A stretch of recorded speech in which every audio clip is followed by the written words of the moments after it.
nos van a dar la información suficientemente relevante para ligar el problema con la transformación de la realidad que vamos a hacer, ¿verdad? Con las diferentes actividades que se quieran plantear para la solución del problema. Es por ello, ¿verdad?, que en esta fase vamos a encontrar ciertas técnicas que todas van a tener en común un potencial reflexivo y explicativo, porque nos van a relacionar bastante con la comunidad afectada y nos van a dar información de primera mano, porque van a ser los afectados los que nos van a decir cómo empezó todo, la raíz del problema y cuáles son quizás algunas soluciones que ellos tengan en mente o consideren adecuadas para el problema. Que más adelante las iremos viendo, las técnicas. Ahora vaya a la parte de arriba donde dice la técnica de la entrevista. Y acerque el cuadro, por favor.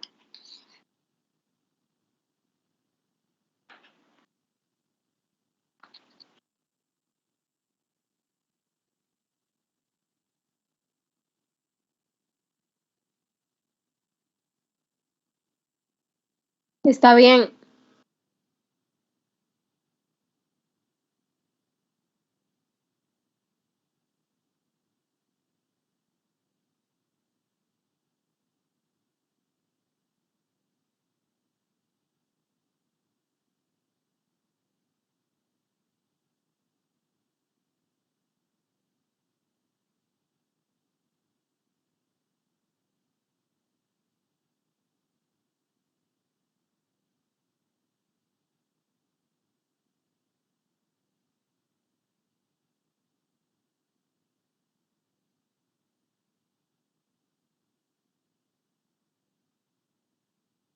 ¿Por qué no empieza, Gloria?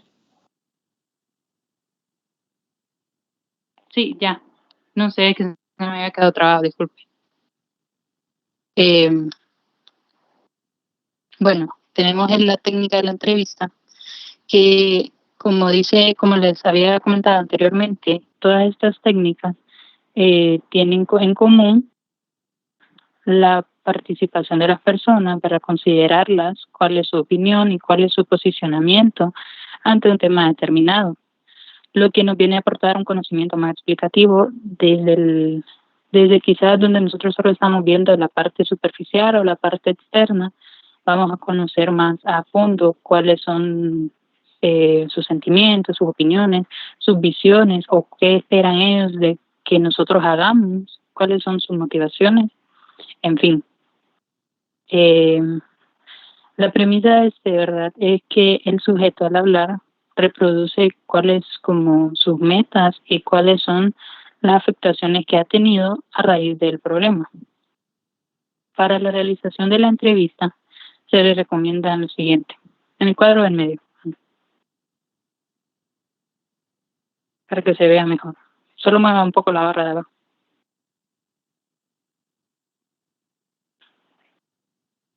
Es así, ahí donde dice el número de sujeto. Ahí. Bueno, en las recomendaciones se recomienda un grupo, porque son entrevistas grupales, porque, bueno, a veces quizás si la comunidad es muy grande, ¿verdad?, no podemos entrevistar de uno a uno a la comunidad, entonces realizan ciertas entrevistas grupales que se recomienda que sea entre 4 y 9 participantes. Se conviene determinar si las entrevistas van a ser semiestructuradas o abiertas. Cuando hablamos de una entrevista semiestructurada, nos referimos a una entrevista donde de manera general vamos a poder preguntarle a la persona diferentes temas. O sea, no vamos a abordar un solo tema, sino que podemos abordar diferentes temas que nos puede servir incluso para el autodiagnóstico de cuáles son los problemas, cuáles son las afectaciones que tengan, etcétera. Y cuando esa era la entrevista abierta. Cuando es semiestructurada, la entrevista es más específica. Ya en esta quizás ya solo vamos a preguntar sobre el problema que vamos a intentar solucionar o que vamos a solucionar. Es más específica las preguntas que se hacen en esta fase. Vayan los tipos de muestreos al otro lado.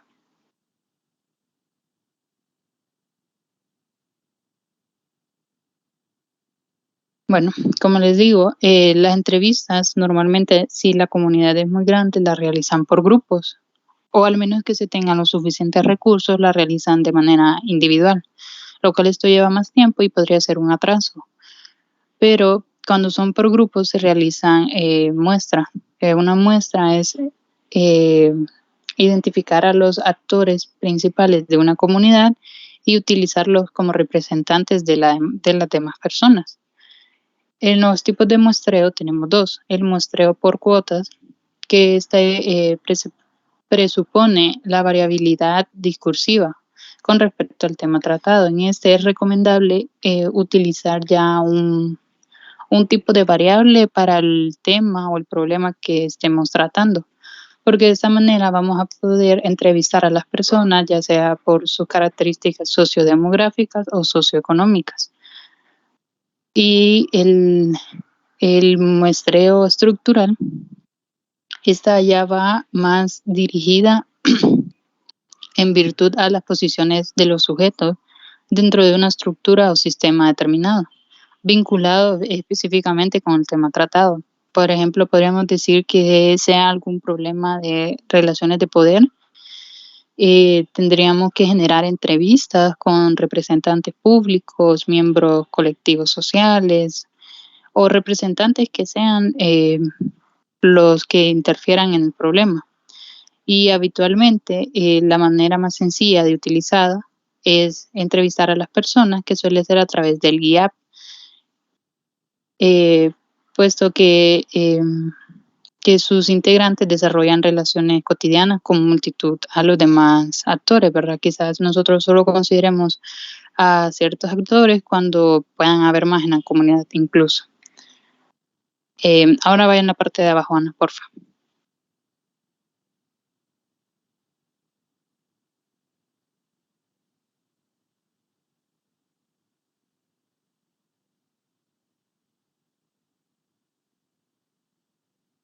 Donde dice grupo de discusión. El primero, sí. Bueno, entonces, otra técnica, la primera era la entrevista, la técnica de la entrevista, y un grupo de discusión, donde esta es similar a la de la entrevista, pero en esta parte, ¿verdad? Lo importante es reunir a las personas, disculpen el ruido, es reunir a las personas y donde el investigador quizás o el promotor únicamente va a servir como moderador. Va a reunir a las personas y va a dejar que hablen entre ellas y ver las diferencias que existen entre diferentes personas, ¿verdad? Y bueno, las recomendaciones de esta, igual se recomienda delimitar el tema sobre el cual se va a tratar, porque vamos a tratar con un grupo de personas y puede a veces salirse del tema que estamos buscando o quizás nos proporcionen información que no nos sirva o no necesitemos en ese momento. El número de grupos que se van a realizar depende de la homogeneidad o heterogeneidad de la población. En la homogeneidad pueden ser personas, todas las personas de una comunidad puedan tener algo en común, pueden ser ya religiones o creencias, ¿verdad? Y la heterogeneidad es cuando en un grupo, digamos, unas personas tengan las mismas costumbres, pero a la misma vez esas personas tengan otras costumbres, que sea esa pequeña característica que los diferencie, o sea, que tengan diversidad. El número de personas pueden ser entre 7 y 12, un número más grande que el de la técnica de la entrevista, debido a que aquí las personas son las que van a hablar y el investigador únicamente se va a dedicar a escuchar y a recolectar la información. Otra recomendación es evitar que se conozcan entre sí o que conozcan a la persona como moderador, porque como les decía anteriormente, si reunimos a un grupo de personas que tienen todo en común, vamos a recaudar, a recibir información, la misma información de todas. Pero si tenemos un grupo con cierta diversidad, vamos a obtener información de diferentes puntos de vista y de diferentes experiencias de cada uno. Y evitar que se conozca al moderador se recomienda porque así la persona va a tener como menos preferencia quizás o a veces pueden dedicarse solo a un tema para beneficio de solo un grupo de personas, ¿verdad? Y lo que queremos es que sea bastante igualitaria para todos. Y la información se va a registrar en audio. Se registra en audio porque normalmente si se registra, ya sea porque alguien vaya escribiendo lo que van diciendo, se considera que puede ser fácil de manipular y hacerlo como uno quiera, pues. Entonces, se recomienda por audio, así sea menos manipulable, o con un video también. Vaya a la otra parte.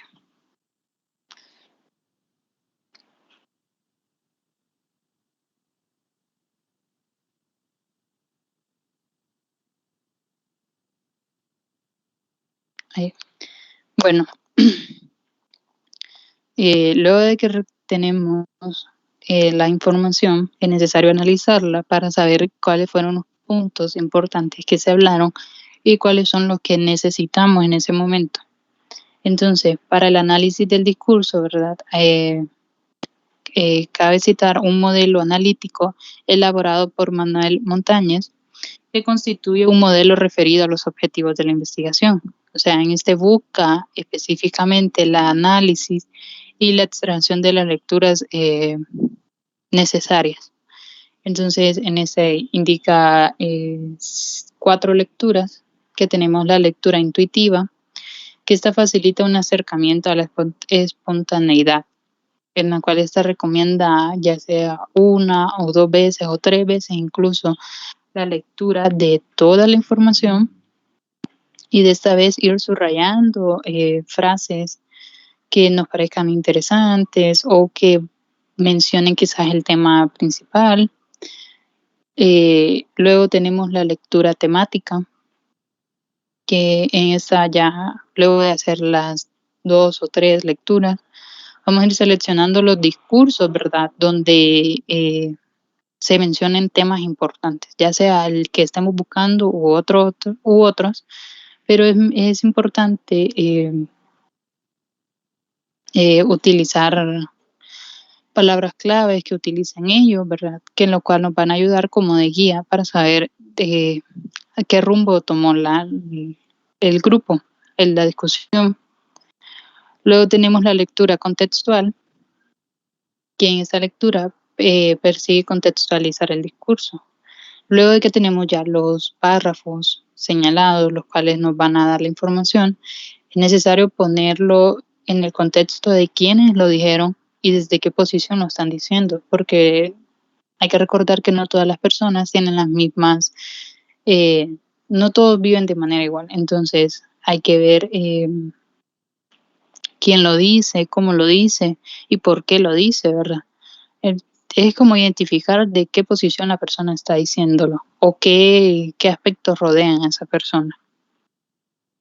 Y por último, tenemos la lectura relacional, ya que en esta es donde se definen los posicionamientos de los entrevistados y ver de qué manera vamos a unir la opinión o las dificultades que tenga cada uno para, aunque sea, contribuir al mejoramiento o al cambio de la situación en la cual están.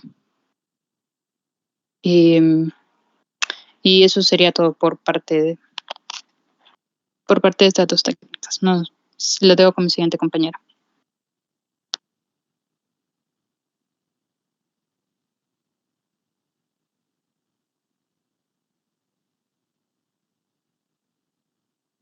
Buenas tardes. En este momento vamos a hablar de las técnicas o métodos biográficos. Para que no estemos con lo de que acerque más o aleje más, cada uno puede hacer zoom en su pantalla para que vea un poco mejor pues la letra. Esta técnica o método biográfico se basa en el interés por conocer la manera en que los sujetos crean, recrean y reflejan el cambio social que les rodea. En palabras simples, sería el conocer los antecedentes de las personas para poder crear una estructura en base a 2 métodos que se los voy a explicar a continuación para poder sustraer de manera esencial la información que tengan estos pues por brindar. Estos aportan, por lo tanto, una visión al cambio social por parte de los actores, según su marco interpretativo, ¿verdad? Los actores estaríamos hablando de las personas de una determinada sociedad. En el marco de una investigación participativa, las técnicas biográficas poseen varios usos. Estos son sobre todo para la ayuda a la reflexión, también para la disposición de antecedentes, porque solo son por parte de ellos que nosotros vamos a poder obtener esos antecedentes, y para el establecimiento de análisis. Es decir, que mediante, como mencionaba Gloria en una entrevista, en este caso lo vamos a llamar la historia de vida o también relato de vida, pero funciona también parecido a la entrevista.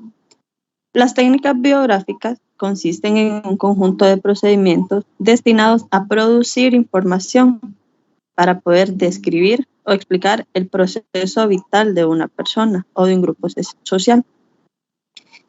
Son bien distintas en su aplicación, porque si cada una trata de conocer los antecedentes de una sociedad, tienen diferente aplicación. Les voy a mencionar la primera, que en este caso sería la historia de vida. El objetivo de esta es recoger en su totalidad la narración de la vida de una persona, a la que se le considera por distintos motivos como información clave. Para esto se trabaja con los sujetos durante varios periodos para poder investigar, para poder acercarse a toda su información pasada mediante varias entrevistas. La historia de vida tiene, por lo tanto, a ser un poco cansada, pero suele ser además empleada para el desarrollo en otros documentos que contengan testimonios. Estos corroboren o amplíen la información recogida a través de estas conversaciones. Esta puede permitir abordar el análisis del problema investigado desde una perspectiva cronológica, es decir, estudiando fechas que sean importantes históricamente para la población, ¿verdad? Que con frecuencia solo encuentran la explicación adecuada a través de las experiencias de los individuos concretos. Dentro de la historia de vida podemos distinguir varios acercamientos metodológicos sobre los que habrá que optar para estructurar el trabajo del campo. Estas pueden ser historias únicas, historias cruzadas y historias paralelas. En las historias únicas, el relato de la trayectoria vital de un sujeto no puede ser realizada a partir de una entrevista profunda. Las historias cruzadas son relatos cronológicos entre miembros del mismo entorno. Estos pueden ser familiares, vecinos o compañeros de diferentes organizaciones, para que expliquen a varias voces una misma historia. En este caso, los relatos o las experiencias personales suelen converger hacia un punto central, es decir, preguntarle sobre un mismo tema para tomar en cuenta, ¿verdad?, las experiencias desde diferentes puntos. Y la historia paralela es la narración de historias de vida de los individuos con trayectorias similares, es decir, los campesinos. Cada quien, ¿verdad?, en su cultivo te puede narrar de diferente manera cómo ha llegado a ese punto o qué necesidades puede tener aunque los dos sean cultivadores, no quiere decir que los dos pues hayan pasado por los mismos problemas. A esto es lo que le podemos llamar una historia paralela. Estas dos técnicas, la historia de vida, incluye en su metodología para extraer información estas 3 historias que les comento. De no elegirse esta metodología, que es la historia de vida, se puede también trabajar con el relato de vida. En cambio, al anterior, constituye una herramienta más cercana y técnica a la entrevista en profundidad. Su objetivo es recoger un número de relatos que representen la relación del trabajo que se quiere obtener o que se esté buscando en ese momento. En este sentido, no se centra tanto en la persecución de una lógica interna de la vida de las personas, sino en lo que se quiere llegar a establecer. La acumulación de relatos permite categorizar la información establecida para establecer comparaciones. En ambas técnicas que se pueden utilizar habitualmente de forma participativa junto con los sujetos, vamos a llamar a los sujetos como la población, suele prestarse atención a los siguientes aspectos. Es decir, a esto es lo que nosotros debemos de ponerle mucha mente para poder nosotros sustraer la información que necesitemos. Los objetivos, estos serían las actitudes que nos narre la población. Los personajes principales, las palabras que ellos han dicho y que han marcado al sujeto, los gestos, los comportamientos. También las situaciones cruciales para la orientación del recorrido, las relaciones y las aspiraciones. En cualquiera que sea la metodología que utilicen, se debe de tomar en cuenta que hay fases. Una de ellas, que yo considero la más importante, es la fase del análisis, que son las técnicas que las técnicas biográficas utilizan primordialmente en todos los métodos, a partir de los cuales se suele diseñar una doble guía. Una guía temática, que esto podemos decirlo como aspectos que interesan en la investigación.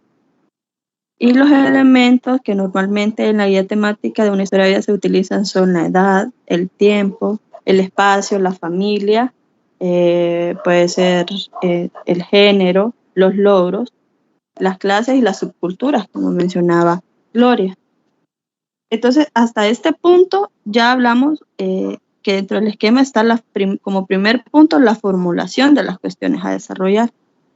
En segundo punto, tenemos que sea la elección de la técnica. Esta sea historia de vida o relato de vida. Luego viene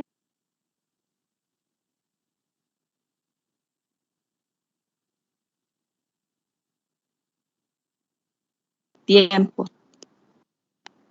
¿Qué se puede utilizar en las entrevistas? Pues lo que les mencionaba anteriormente, ¿verdad? Para mí consideré el relato de vida como más importante por los objetivos que éstas persiguen. Y como finalidad tendrían la creación y el análisis de la matriz a partir de todo lo investigado. Pase a la siguiente página.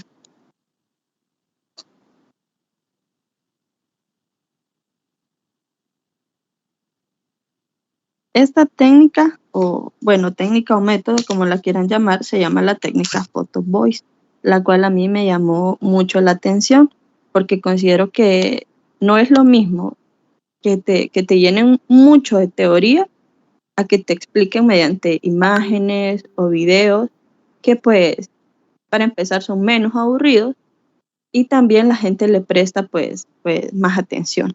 Este esquema general de este procedimiento, la técnica de Photo Voice, también conocida como fotografía participativa, constituye a un método que utiliza el recurso de imágenes. Bueno, estas normalmente son fotografías, pero también pueden ser videos, dibujos o mapas generadas por los miembros de una comunidad en el curso de la investigación para activar o catalizar los discursos y la reflexión colectiva en torno a un problema. El planteamiento metodológico de Photo Voice básicamente permite alcanzar los objetivos del marco de una investigación participativa. Puede facilitar que la población de una comunidad pueda reflejar sus fortalezas y sus preocupaciones a través de estímulos gráficos. También pueden promover el diálogo crítico y el conocimiento de los asuntos comunitarios a través de la discusión de las imágenes de la comunidad y finalmente hacer visibles las situaciones sociales ante los responsables de las políticas comunitarias. La fase del autodiagnóstico, o sea, es decir, el uso de la fotografía participativa, contribuye a hacer visibles los contextos, las cuestiones o formas de vida de los distintos grupos afectados por el problema de la investigación.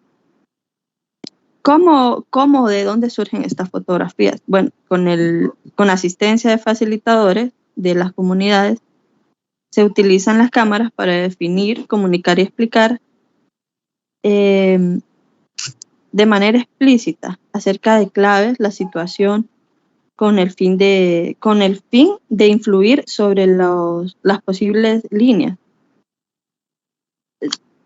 En términos operativos, uno de los beneficios del tema sobre el que estamos explicando, el primer paso consiste en seleccionar o solicitar informes dentro de la población que actuarán como fotógrafos comunitarios. Estos informes pueden ser de individuos, bien sean de grupos pequeños, cuyos miembros desarrollen algún tipo de actividad en común, o los informes deben componer segmentos representativos de la población, bien sea en términos representativos o en términos que hablen del problema a ser investigado. Una vez que se obtienen las fotos, se realiza lo que es un debate. Con la serie de fotos reveladas llega el momento del debate y la discusión a partir del material generado. Este debate se lleva a cabo habitualmente en el marco de las dinámicas grupales o en talleres. Entonces, esa es manera textualizada. Como podemos ver, el esquema central es definir qué es la técnica de photovoice. Primero se realizan la serie de fotografías, se seleccionan a personas dentro de la comunidad. Luego de tener la foto, se hace el análisis. Dentro del análisis se toman en cuenta los diferentes grupos dentro de la participación y luego se diseña o se implementa el plan para poder difundir a qué término se llegó mediante esta técnica. Y por último tenemos la otra técnica que se llama DAFO. Si me ayuda con la siguiente página, Ana. Esta técnica DAFO, no sé si es la misma, Lick, pero yo en su momento la pude contemplar como FODA, que le llaman FODA, que viene a ser lo mismo. ¿Qué significan estas palabras? Aquí se conocen como DAFO. DAFO son la D son las fortalezas, la A son las amenazas, la O son las oportunidades y la F son las fortalezas. Esta es una técnica utilizada en múltiples disciplinas en las ciencias sociales, que abordan esencialmente la capacidad prospectiva del diagnóstico, es decir, el planteamiento de estrategias al futuro. Consiste básicamente en el análisis de una situación presente. Cuando yo la pude poner en práctica, fue para un proyecto que iba encaminado a un emprendimiento. Entonces, esto lo hace que usted conozca cuáles son sus fortalezas, cuáles son sus posibles amenazas y sus debilidades. Permítanme. No sé cómo explicárselas en forma simple. ¿Qué son las amenazas? Pues las amenazas son todo lo que supone riesgos potenciales que deberían prevenirse, pero que no dependen de la acción del actor propio, sino que constituyen a elementos externos del entorno. De las amenazas podremos obtener las estrategias al fortalecimiento. Las oportunidades son todas las capacidades y recursos potenciales dentro de un entorno que tenga el actor. El análisis de la información obtenida a través de esta técnica no se centra tanto en los contenidos expresados por los participantes como en las estrategias que pueden realizar a partir de estos contenidos, sino que de ahí el carácter prospectivo de esta técnica llamada DAFO, lo que será de vital utilidad en la construcción de escenarios a futuro. ¿Como cuáles? Como estrategias de corrección, estrategias de afrontamiento, estrategias de mantenimiento. Estas estrategias de mantenimiento buscan o tienen como objetivo puede ser potenciadas. Y esto sería las 3 técnicas por mi parte. Los dejo con mi compañera.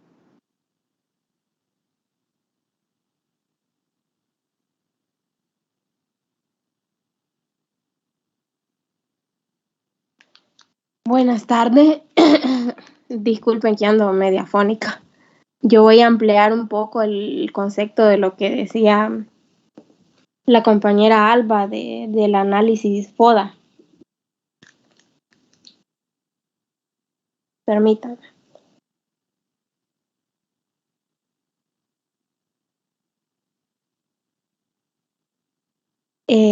Como decía ella, que es una técnica utilizada en múltiples disciplinas de las ciencias sociales, que aborda esencialmente la capacidad prospectiva del diagnóstico, es decir, del planteamiento de estrategias de futuro operativas a partir del análisis de la situación presente.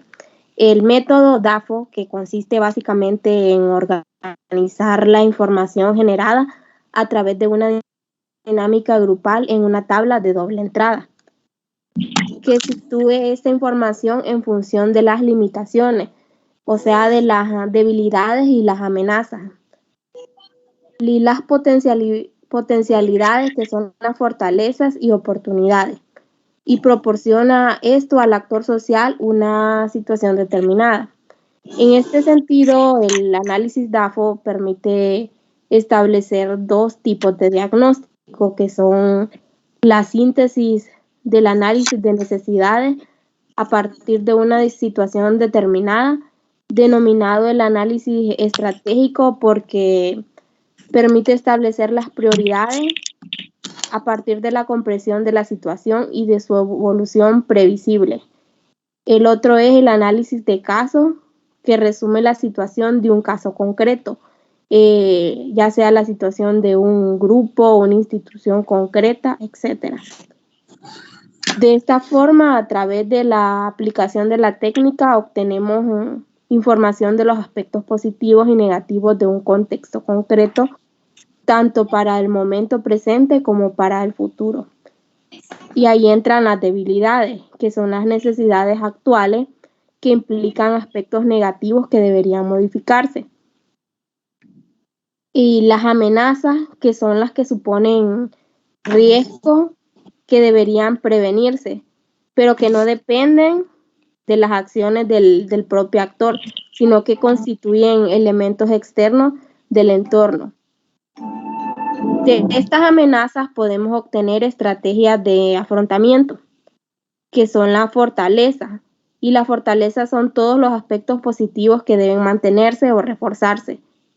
Constituyen capacidades o factores de éxito propias del actor. Este conjunto de acciones son planeadas para identificar, recopilar, desarrollar e implementar una óptima gestión del mantenimiento de los activos, de los sistemas de una empresa, de un proyecto, etc. Y las oportunidades, que son todas las capacidades y los recursos potenciales presentes en el entorno del actor, que se deberían hacer valer. De las oportunidades podremos obtener estrategias de aprovechamiento. Ana, yo entendería que sobre el DAFO ya estuvo hablando Alba. Bueno, en resumen, como dijo Alba, el análisis DAFO también es conocido como análisis FODA, que es una herramienta de estudio de la situación de una empresa, una institución o proyecto o persona, y analiza sus características internas y su situación externa en una matriz cuadrada.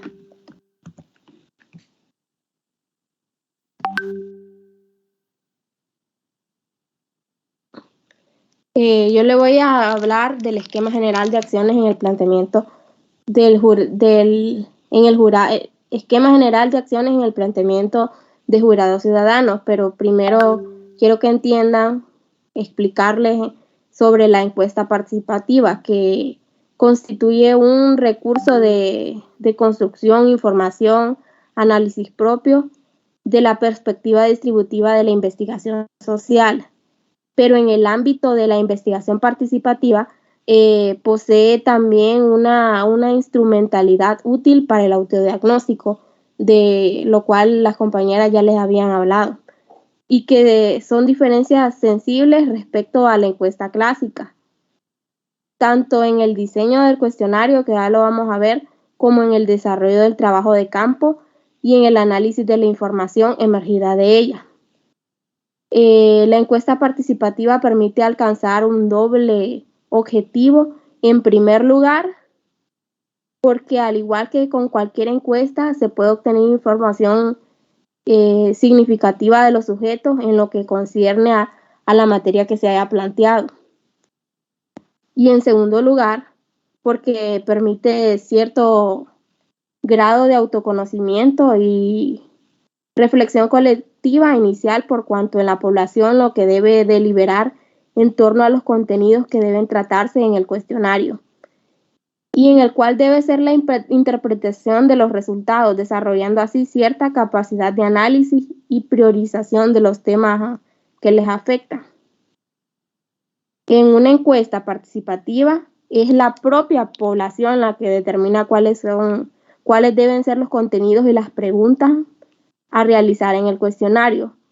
De los temas registrados en la encuesta deben ser aquellos considerados como importantes por parte de la población para el análisis y la comprensión del problema objeto del diagnóstico. Bueno, en este sentido, la encuesta participativa comienza por el diseño del cuestionario del diagnóstico, para ello en el marco de dinámicas grupales o talleres, y los sujetos reflexionan y debaten en torno a la naturaleza de la información a registrar. Como decía Alba, los sujetos le vamos a llamar comunidad, y los contenidos que deben integrar el cuestionario, los distintos bloques temáticos de este, así como las posibles opciones de respuesta que deben estar presentes para cada pregunta.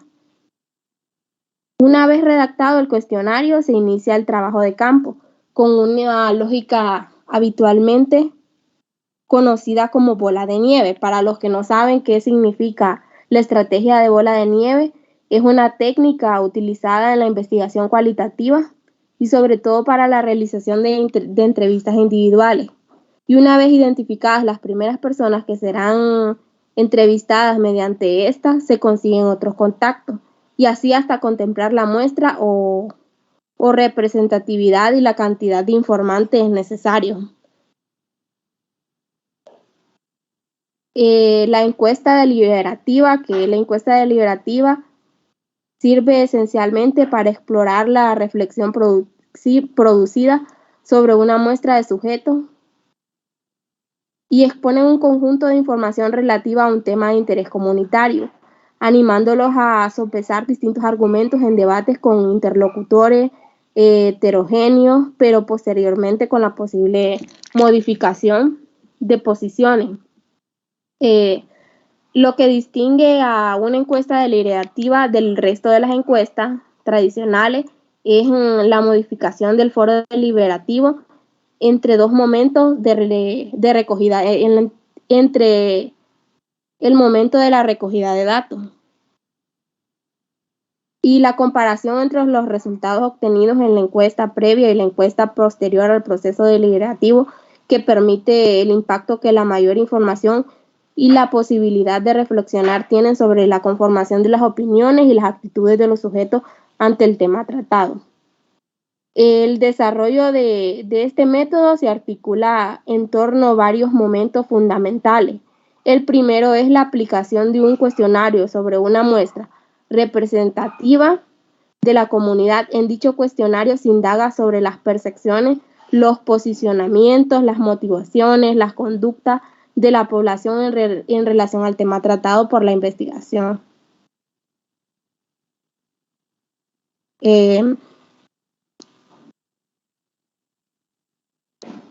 Permítame.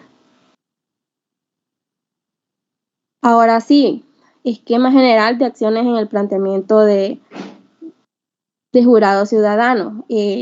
Primero, inicialmente se muestra la muestra para que en el cuestionario se diseña una submuestra a la que se le invita a tomar parte en el evento. Luego se constituye el foro deliberativo sobre el tema investigado y una vez conformado esta muestra, a los sujetos, o sea, a la comunidad que forman parte de ella, se le entrega de manera previa a su asistencia al foro un dossier informativo. Un dossier informativo es, como para los que no saben, dossier es un informe y que es considerado relevante para las cuestiones a tratar en dicho evento. Con todo ello se hace la celebración del foro deliberativo, en el que se despliegan dos dinámicas de trabajo con los participantes. Por un lado, distintos agentes sociales, ya sean expertos, representantes públicos, líderes comunitarios, que intervienen ante los asistentes reflejando en torno al tema tratado. Aquí las personas pueden plantear a los agentes las preguntas que quieran, las aclaraciones, las dudas que consideren adecuadas. Y por otro lado, durante el transcurso del foro, los participantes toman parte de dinámicas colectivas. En relación a esta materia estudiada mediante la participación en pequeños grupos de debate y los posteriores puestas en común, la intención del foro es incorporar una deliberación a las decisiones que se deben alcanzar, una mayor participación reflexiva propicia resultados de mayor calidad, además de revalorizar el papel de la comunidad en la toma de decisiones públicas. Además, este foro permite superar las limitaciones de las encuestas tradicionales como los instrumentos para captar la opinión real de la ciudadanía cuando éste no dispone de la suficiente información para establecer criterios razonados en torno a las decisiones. Por finalizar, el foro deliberativo se aplica de nuevo a la encuesta inicial a los participantes, comparando los resultados con los de la primera encuesta anterior al proceso deliberativo. Además, este cuestionario suele contemplar también nuevas preguntas relacionadas con la valoración del foro y la experiencia participativa.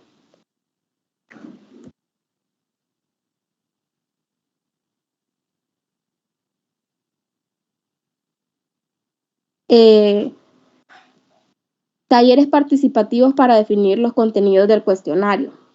Los talleres participativos son una herramienta colaborativa muy utilizada para promover el aprendizaje colectivo e individual, a la vez que generan información valiosa y espacios de trabajo que puede potencializar la participación de las personas en condiciones equitativas en la mayoría de los proyectos.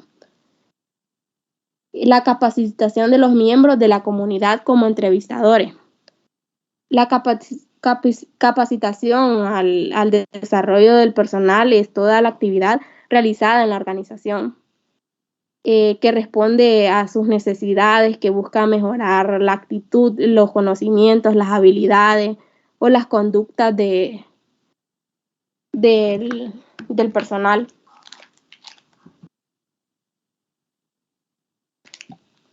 El establecimiento de la red de contactos para realizar las entrevistas. En pocas palabras, la red de contactos es el proceso de establecer y mantener de forma intencional relaciones con otros del mismo ámbito profesional. Y la red de contactos profesionales consiste en conocer diversas personas con las que uno puede reunirse o tener relación social. Aplicación de los cuestionarios, que tiene como objetivo comprender la satisfacción de los miembros de una comunidad con base en las actividades realizadas, o sea que puede ser enviado a los encuestados para obtener una retroalimentación sobre la funcionalidad de una asociación y el nivel de participación de los miembros. Y la presentación de los resultados y el análisis participativo de estos, que deben integrarse al cuestionario, o sea que los distintos bloques temáticos de este, así como las posibles opciones de respuesta, deben estar presentes para cada pregunta y para el lenguaje adecuado a utilizar. Esto es muy importante porque queda redactado al cuestionario definitivo, o sea que se debe utilizar un lenguaje muy adecuado. porque si no se puede los pobladores lo pueden malinterpretar. Y el equipo de profesionales o los investigadores que van entregando los cuestionarios para que los sujetos que han participado en su diseño las respondan, y a cada uno se les entrega más ejemplares del cuestionario para que los apliquen sobre otro sujeto. Y así sucesivamente hasta que se alcanza un tamaño muestral lo más amplio posible.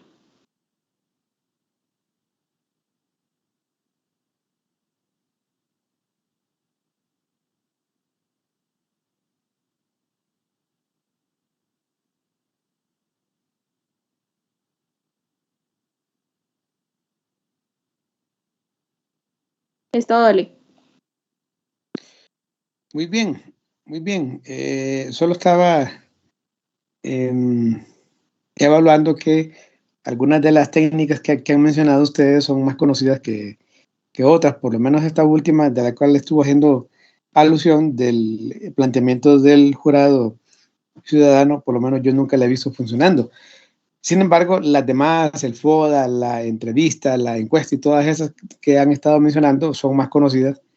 Incluso son las que deberían estar utilizando ustedes en un futuro para cuando les toque redactar su tesina, ¿verdad? Porque realmente llega un momento en que probablemente es necesario hacer un levantamiento de información primaria y son algunas de estas herramientas las que vamos a ir utilizando. Por eso les comento que en el tercer parcial vamos a tomar uno de los instrumentos para analizarlo mucho más a detalle y que lo podamos estudiar y que lo conozcamos mucho más de cerca. Muy bien, con el último grupo que falta lo vamos a ver mañana, solo que les voy a pedir a ver si arrancamos mañana a las 3:30 porque yo tengo una reunión a las 2 y creo que a las 3 no he terminado todavía. Entonces, para las 3:30, de 3:30 a 4 terminamos con el último grupo y el viernes a las 3:30 de la tarde es el examen. Nos vemos en la oficina de la coordinación para la evaluación de este segundo parcial.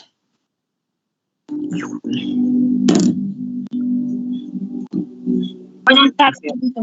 Bueno, buenas tardes.